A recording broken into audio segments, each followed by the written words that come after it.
बिस्मिल्लाहिर्रहमानिर्रहीम, अस्सलाम वालेकुम। आप देख रहे हैं प्रोग्राम न्यूज़ फीड और मैं हूं रुखशान मीर। पाकिस्तान में व्हाट्सएप और दीगर सोशल मीडिया एप्लीकेशंस के बढ़ते हुए इस्तेमाल के साथ फ्रॉड और ब्लैकमेलिंग में भी इजाफा हो चुका है। मैं पुलिस डिपार्टमेंट से हूं। आपका बेटा, आपका भाई, आपका बच्चा हमारी हिरासत में है। अगर इतने पैसे अदा ना किए तो इसके खिलाफ कानूनी कार्रवाई होगी।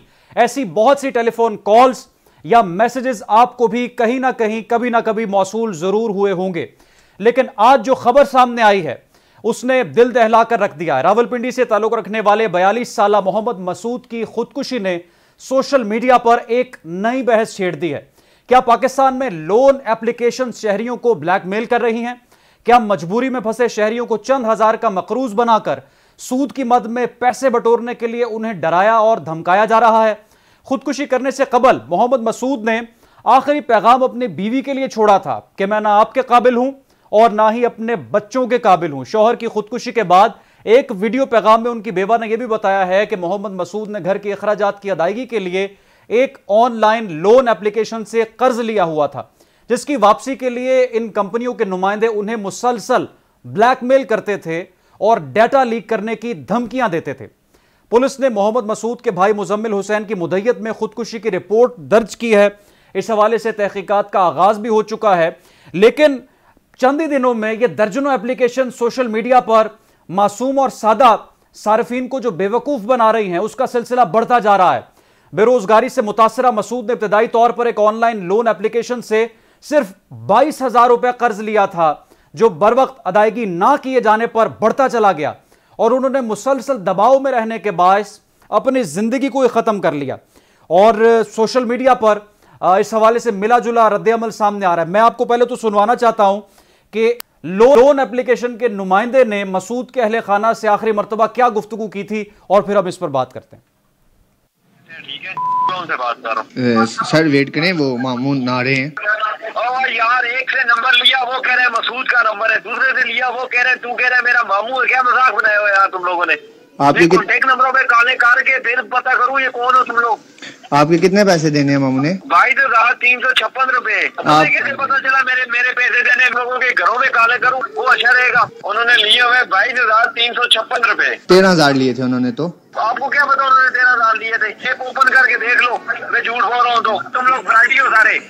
कॉन्टेक्ट नंबरों पे काले करूंगा। अच्छा। ये मसूद अरे बाहर निकलोगे, गेजिक एक्सेस होता है सारा हमारा। सर वेट करें, वो मामून ना रहे हैं।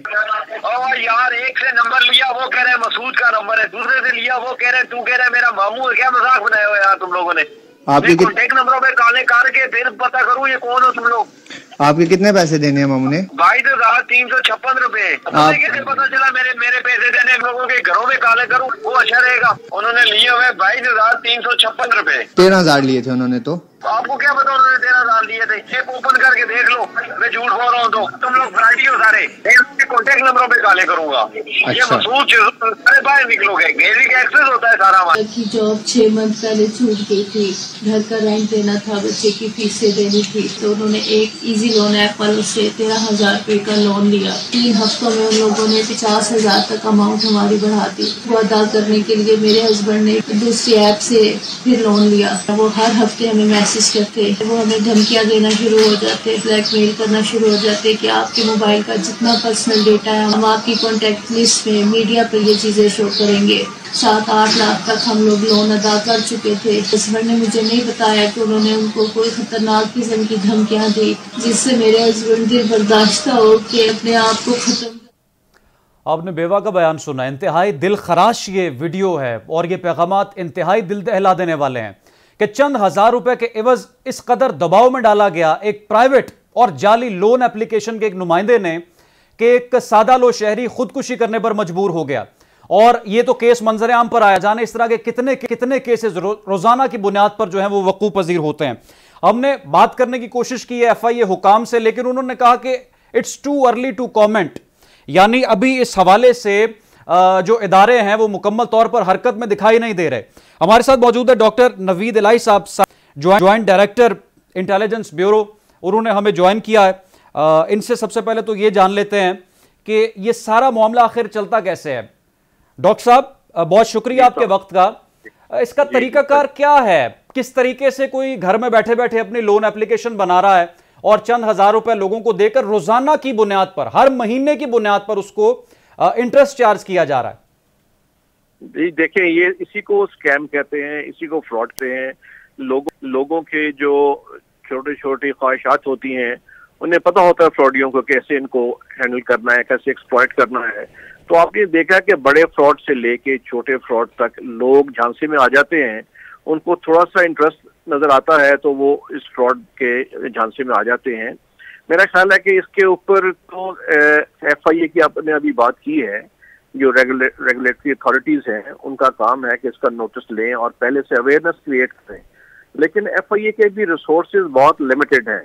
जो उन्होंने अगर जवाब ऐसा दिया है, उनके लिमिटेड रिसोर्सेज हैं। आपको मालूम है कि अभी फोन के ऊपर बहुत बड़े फ्रॉड चल रहे हैं। कोई 1-1.5 साल से फोन करते हैं कि जी मैं फलान थाने से बोल रहा हूँ, आपका बच्चा पकड़ा हुआ है, फौरन 50 लाख दे दें, 1 लाख दे दें, 2 लाख दे दें।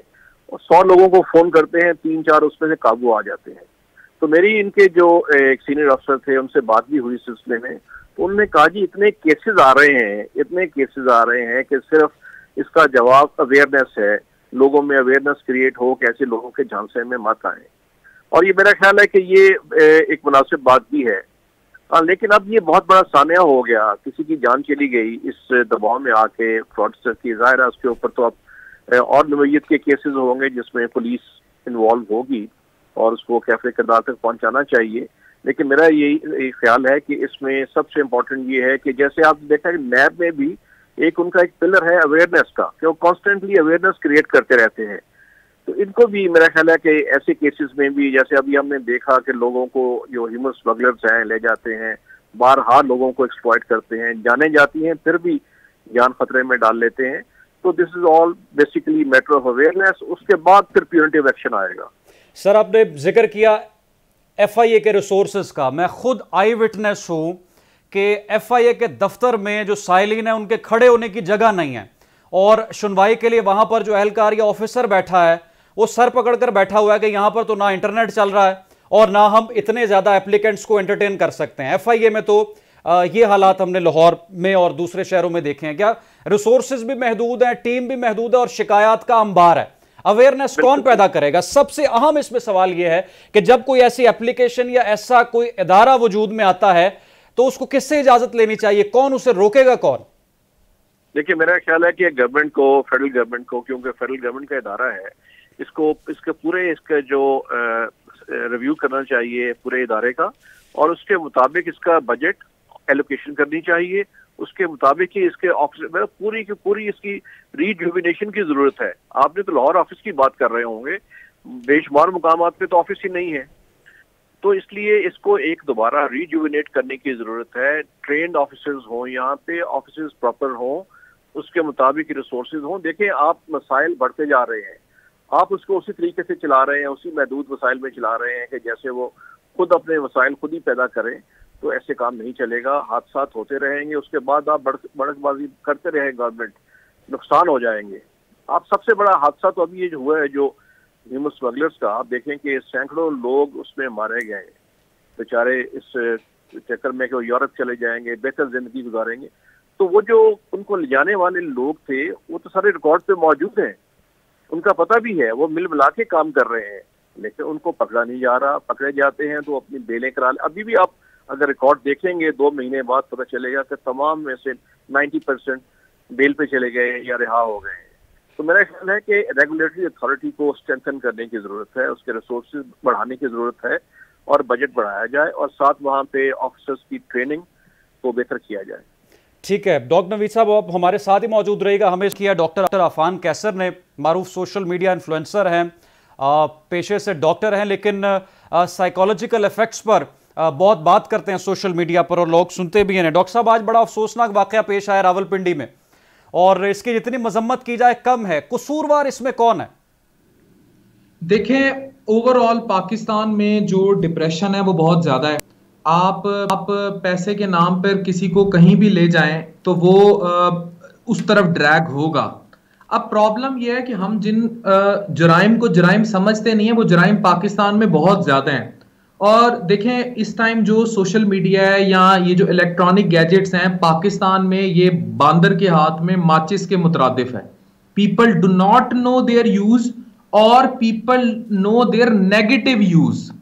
इसका मुस्बत इस्तेमाल करने वाले लोग कम हैं। अब जहां गुर्बत, इन्फ्लेशन और ये सारी चीजें बहुत ज्यादा हो जाएंगी, वहीं डिप्रेशन भी होगी, वहीं क्राइम भी होगा। और इस इलेक्ट्रॉनिक क्राइम को पकड़ने के लिए सॉरी टू से हम उस तरह इवॉल्व नहीं हुए जैसे इनको बनाने वाले इवॉल्व हो चुके हैं। वो कहते हैं ना, जो वायरस बनाया जाता है उसका एंटीवायरस पहले बनता है। अब हमने ये सारे गैजेट्स, ये सारी एप्स, ये इलेक्ट्रॉनिक एप्स इंपोर्ट किए हैं, लेकिन हमें इनका तरियाक नहीं आता। तरियाक करना है कानून नाफिज करने वाले इदारों ने। पीका एक्ट बनता है 2016 में, प्रिवेंशन ऑफ इलेक्ट्रॉनिक क्राइम्स।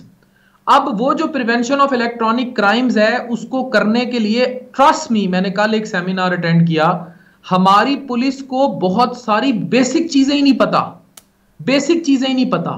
तो इस तरह फिर ऑनलाइन फ्रॉड्स और फिर ये बेनजीर इनकम सपोर्ट, फिर आपका ये पैसे निकल आए हैं, ये चीजें बहुत आम है। ठीक है डॉक्टर साहब, इस नहज पर अब एक शख्स आ जाता है कि वो अपनी जान का खुद दुश्मन बन गया, उसने अपनी जिंदगी को खत्म कर लिया, खुदकुशी कर ली, बीवी भी पीछे, बच्चे भी पीछे।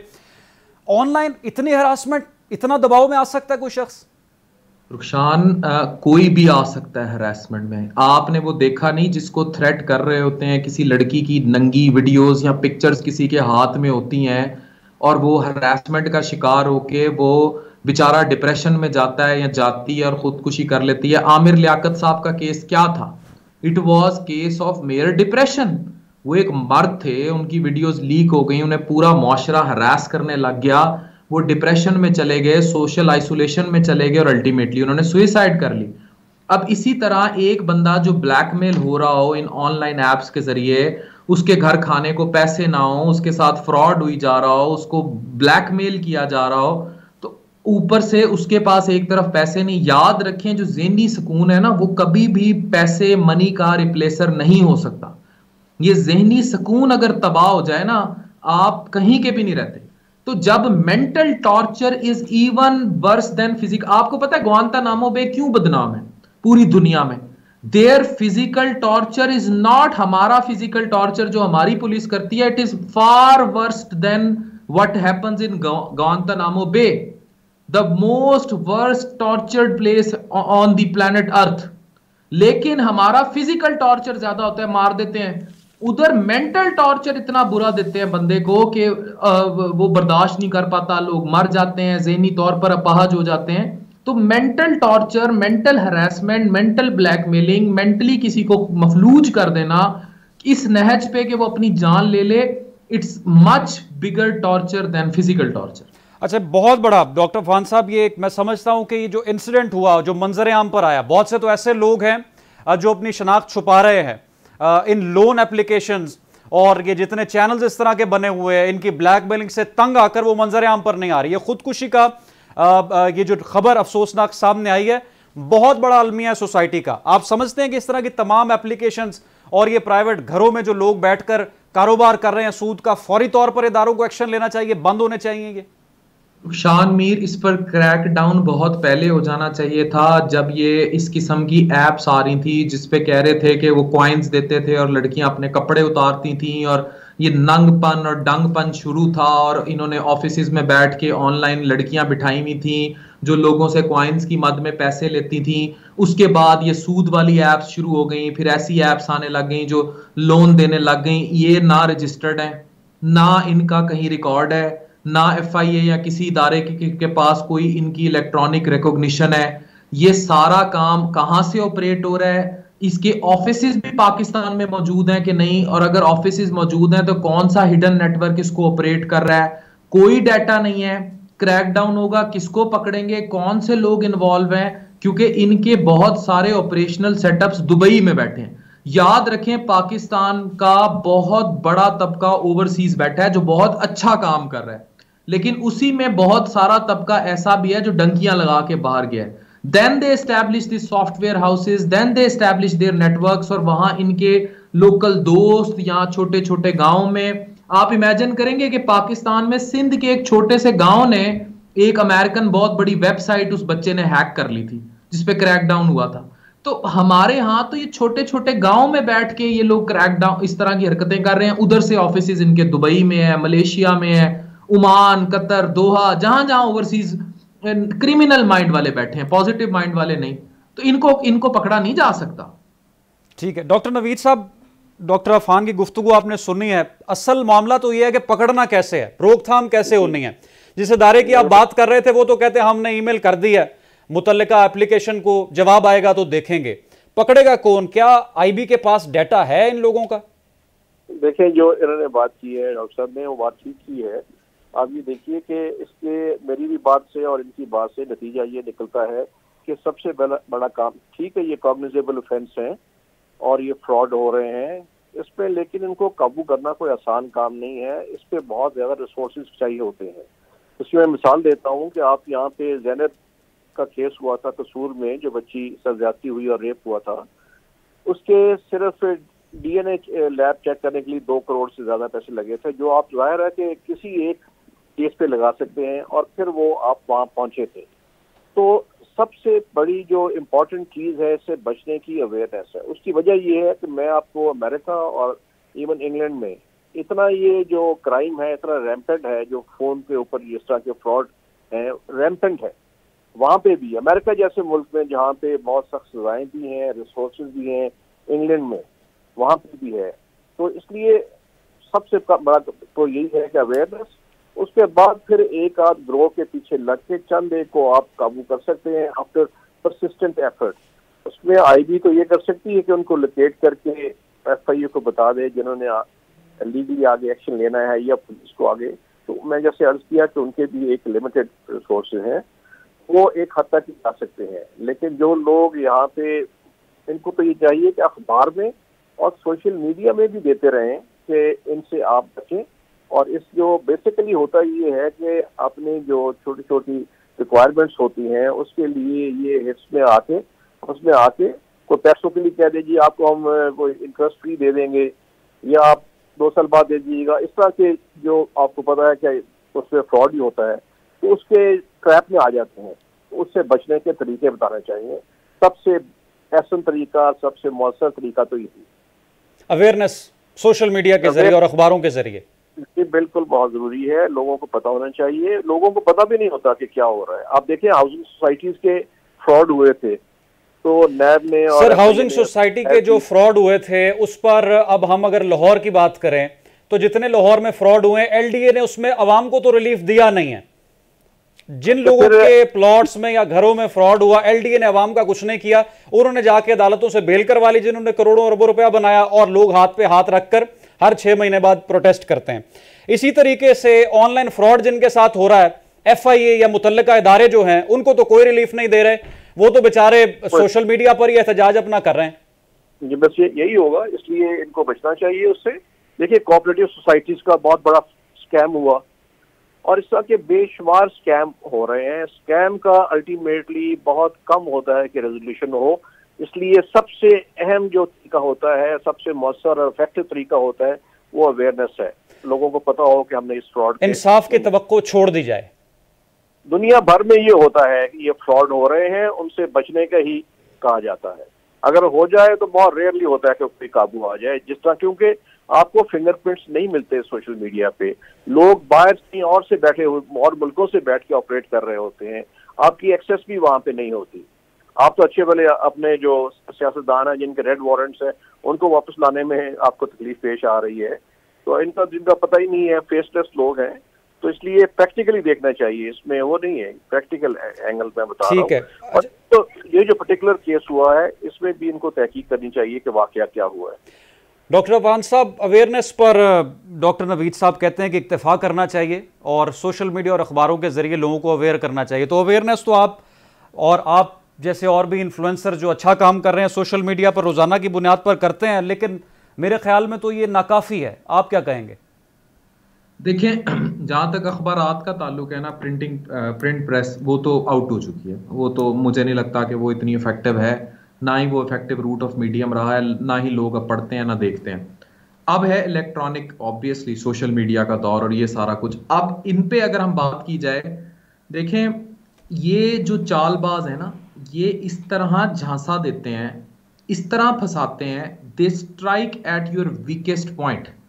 मतलब गुर्बत, इन्फ्लेशन और बेरोजगारी, और फिर वही रातों रात अमीर होने के सपने। ये बिल्कुल ये देखें जैसे कश्ती डूबी थी और इतने लोगों को डंकी का जो ख्वाब 1 लाख रुपए से 5 लाख रुपया जी, और उनको ये ख्वाब भी ये दिखाया गया था ना, इवन 25-25 लाख भी लिए मैं फैमिली से, नीचे बच्चे थे, औरतें थी उस कश्ती में कि जी लॉन्च होगी और वो आपको 2 दिन में इटली पहुंचा देगी। और लिटरली मैंने एक ऐसे बंदे को भी देखा, उसको सिम्फनी ऑफ सीज जो चलाया, उसको वो तस्वीरें दिखाई गई उसकी फैमिली को कि जनाब ऐसे शिप में बैठ के आपका बेटा इटली उतरेगा, ठीक है, तो वो मतलब क्रूज शिप में जाएगा, टाइटैनिक टाइप के में।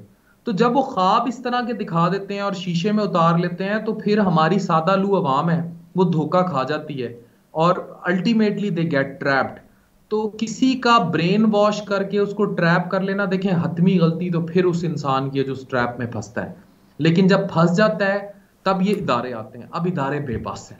देखें इलेक्ट्रॉनिक क्राइम्स जो हैं ये पूरी दुनिया के लिए एक बहुत बड़ा अजाब बने हुए हैं। इवन FIA की आप बात करते हैं, इवन CIA जैसी एजेंसीज भी इलेक्ट्रॉनिक क्राइम्स को रोकने में बहुत नाकाम है, क्योंकि बड़े बड़े अमेरिका के बैंक जो है उन्हें हैक कर लिया गया। आपने मनी ईस्ट की सीरीज देखी होगी। ये बहुत मुश्किल होता है इलेक्ट्रॉनिकली अगर ये ऑपरेट होते हैं, और इलेक्ट्रॉनिकली इनका नेटवर्क इतना स्ट्रांग है, उसके लिए कोई भी इदारा नाकाफी है। और कमिंग टू आवर एजेंसीज और इदारे, तो उनको वो रिक्वायर्ड गैजेट्स, वो रिक्वायर्ड ट्रेनिंग, वो रिक्वायर्ड तालीम फराहम करने में बहुत टाइम लगेगा, क्योंकि हमारे यहाँ सॉफ्टवेयर हाउसेज नहीं है, हमारे यहाँ IT इंडस्ट्रीज नहीं है, हमारे यहाँ IT स्टूडेंट्स नहीं है, हमारे यहाँ IT की जो है एकेडमिक वो सिखाने वाला कोई एकेडमिक मवाद मौजूद नहीं है। तो जब वो है ही नहीं तो वो टेक्निकल लोग भी नहीं है, तो वो फिर उस क्राइम को रोकेगा कौन? इतनी पुलिस को ट्रेंड कौन करेगा? आपको पता है हमारे यहाँ तो क्राइम होता है, जो इलेक्ट्रॉनिक क्राइम होता है उसमें पुलिस वो डाटा ही लूज कर देती है जहां से उसको पकड़ना, वो मोबाइल ही कैप्चर नहीं करते, मतलब बेसिक गलतियां कर जाते हैं। वो उतनी देर में वो इलेक्ट्रॉनिक रिकॉर्ड गायब कर देता है जहां सबूत होते हैं। तो इवन फिजिकल क्राइम में भी लोग नहीं पकड़े जाते। तो जो आप बात कर रहे हैं वो तो है ही सारा वर्चुअल क्राइम। अच्छा डॉक्टर साहब, ये मुझे बताएं कि आखिर ये पिछले 1 साल में ऐसा क्या हुआ है कि लोग किसी भी हद तक जाने को तैयार हैं सिर्फ पैसों के लिए इस मुल्क में? जिस तरह का आपने जिक्र किया कि कॉइन्स के लिए अट्रैक्शन दी गई नौजवानों को कि आपको कॉइन्स मिलेंगे अगर आप ये करेंगे वो करेंगे। सोशल मीडिया पर मैं भी वाकिफ हूं इससे, जाहिर है कि सोशल मीडिया पर ये सारी चीजें वायरल रही हैं। अब इस तरह की एप्लीकेशंस और चंद हजार रुपए मुनाफे का लालच देकर लोगों के साथ जो फ्रॉड किया जा रहा है, हमारी कौम इस कदर पस्ती में गिर चुकी है कि चंद हजार रुपए का लालच देकर जिससे मर्जी जो मर्जी करवा लो। नुकसान एक्चुअली जो बड़ा प्रॉब्लम है वो तो ऑब्वियसली महंगाई है, और पिछले 1 साल में ये 400 गुना तक बढ़ी है। तो जो बेसिक प्रॉब्लम 1 साल की अगर आप बात करें तो वो तो वही है जो इन्फ्लेशन, एकदम पेट्रोल और ये सब जो हाइक आई है, रुपए की कदर गिरी है, तो उस वजह से लोगों के पास खाने के पैसे नहीं है। और ऊपर से क्योंकि हमने लोगों को स्किल नहीं बांटा, हमारी जो यूनिवर्सिटीज हैं, कॉलेजेस हैं, ये डिग्रियां तो दे रही हैं पर वो बेकार कागज के टुकड़े हैं, नौकरियां नहीं मिल रही लोगों को। ऊपर से जो चीजें रोजगार देती हैं वो स्किल देता है। अब इन यूनिवर्सिटीज में स्किल नहीं है, स्किल है जुगादरियों के पास। जो जुगादरी हैं वो स्किल तो सिखा देते हैं, वो डिग्री नहीं देते। तो ये टेक्निकली दोनों निज़ाम ही फेल हुए जा रहे हैं, ये ऑनलाइन कोर्सेज और ये सारा ड्रामा। तो उससे जब भूख बढ़ी है, अफलास बढ़ी है, लोगों के पास खाने को पैसे नहीं रहे। आप इमेजिन करें, आप तो ये बातें कर रहे हैं, पाकिस्तान में कितनी प्रोस्टिट्यूटिज्म बढ़ गया, कितनी खवातीन दुबई और पता नहीं कहाँ इंसानी स्मगलिंग कितने अरूज पे पहुंच गई। हमारे यहाँ गुर्बत की वजह से इस कदर बदहाली आई है। पिछले 1 साल में अटर डिवास्टेशन हुई है। एक होता है मुल्क गिरे, एक होता है मुल्क पस्ती की तरफ जो है ना दौड़ लगा के गिर जाए, बिल्कुल ही जैसे टाइटैनिक गया डेप्थ में। तो हम पिछले 1 साल में वहां गए। अब इसमें बहुत बड़ा कसूर है पॉलिटिकल इंस्टेबिलिटी का। ये जो ऊपर के लेवल पर कॉन्टिन्यूसली अनस्टेबल कंट्री है, हम धींगा मुश्ती है, इससे लोग गैर यकीनी कैफियत का भी शिकार हो गए हैं। मैं आपको बरमला कहता हूं, आप कोई भी जिस मुल्क के लोगों का प्राइम टारगेट ही ये हो कि उसके बच्चे इस मुल्क से बाहर भाग जाएं, पहली कोशिश ये है खुद भाग जाए। खुद नहीं भाग सकता तो कम से कम अपने बच्चे निकाल दे। तो आप मुझे बताएं उस मुल्क में लोगों की सोच क्या होगी ग्रोथ की? वो रहना ही नहीं चाहते, तबाह हाली अरूज पे है, हर तरफ से यही खबरें मिलती हैं। इंडिया देखें कहां निकल गया। इंडिया में एप्पल और मर्सिडीज और पता नहीं उनके जेट फाइटर्स तैयारे और कितनी मोदी को इज्जत मिली है वहां। हमने क्या मुंह काला किया है, ऐसी चपेड़े मली हुई हैं हमने, हमें शर्म भी नहीं आती। कशकोल हम उठा उठा के फिरते हैं, फिर हम कहते हैं इतना कर्जा मिल गया मुबारक हो। हम लोग खुदा की कसम कौमी सतह पर बगैरती के आखिरी दर्जे पे फिर रहे हैं। और जो लोगों के साथ हो रहा है, जो भूख अफलास भूख नंग अरूज पे है, हु इज केयरिंग फॉर बिल्कुल बिल्कुल आपने दुरुस्त फरमाया है डॉक्टर अफान कैसर। डॉक्टर नवीद साहब, मुझे ये आप बता दें और नाजरीन को कि एक जो हमारा पर्सनल डाटा होता है, हमारा व्हाट्सएप और कॉल डाटा, इस तक किन किन इदारों को रसाई होती है, और ये जो जाली एप्लीकेशंस बनाते हैं ये लोगों तक पहुंचते कैसे, इनके पास डाटा कैसे जाता है? देखिए, जो वैसे तो जो सर्विस प्रोवाइडर हैं उनके पास डेटा होता है और उनसे लेने के लिए ऑथराइज्ड हैं, जो नेशनल इंटेलिजेंस एजेंसीज हैं वो ऑथराइज्ड हैं। और कोई केस अगर रजिस्टर हो तो पुलिस उनसे एप्लीकेशन देके वो डेटा मंगवा सकती हैं। अगर वो अपने फ़ोन का डेटा ज़ाया भी कर दे तो फिर भी डेटा जो है 80% अवेलेबल होता है, रिट्रीव हो जाता है। मसला अब ये सिर्फ टेक्निकलिटीज़ का नहीं है, जैसे बताया, मसला एनॉर्मिटी का है, मसला फ्रीक्वेंसी ऑफ क्राइम का है जो बहुत ज़्यादा हो रही है।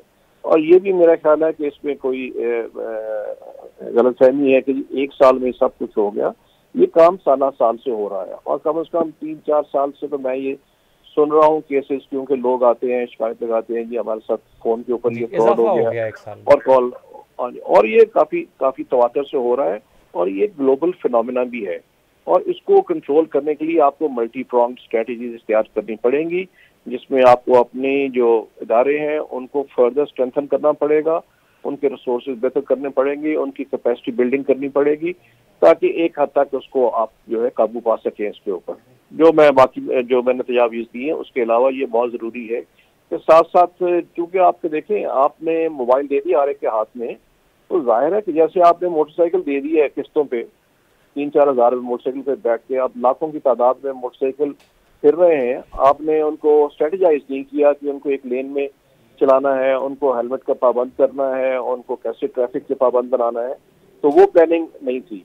तो ये जो केस अभी सामने आया, इसमें सजा मिलेगी, आप समझते हैं मिलनी चाहिए इस एप्लीकेशन को? क्यों नहीं मिलनी चाहिए? जब एक शख्स ने इस प्रेशर में आके खुदकुशी कर ली तो ये तो कत्ले आम बन जाएगा, तो उसके ऊपर तो डेफिनेटली कानून मौजूद है और उसके ऊपर कार्रवाई होनी चाहिए, ताकि बाकियों को कम से कम देखें, डिटेरेंस तो होगी ना।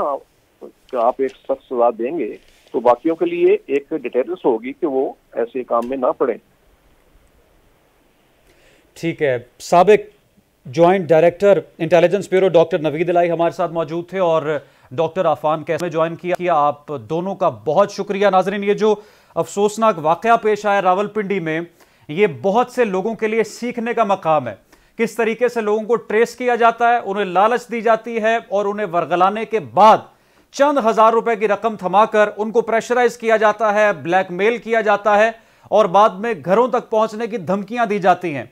इस तरह के सानेहात, इस तरह के वाकयात की रोकथाम के लिए इदारों को जितना मुअस्सर होना चाहिए, बदकिस्मती से उतने मुअस्सर नहीं है। और माहिरीन का यही कहना है कि हमारे पास इतने रिसोर्सेज नहीं हैं, हमारे पास इतनी टेक्निकलिटीज और एक्सपर्टीज नहीं है कि हम इनको ट्रेस कर सकें, जो मुलजिमान है उनको पकड़ सकें और उनको करार वाकई सजाएं दिलवा सकें। लेकिन अल्टीमेटली इससे इफेक्ट हो रहा है पाकिस्तान का आम तबका, जो इनके झांसे में आता है, इनकी बातों में आता है, अपनी जिंदगी भी गंवाता है और अपना सुकून भी खराब करता है। न्यूज़ फीड से रुखसान मीर को दें इजाज़त, दोबारा हाजिर होंगे। अल्लाह हाफिज।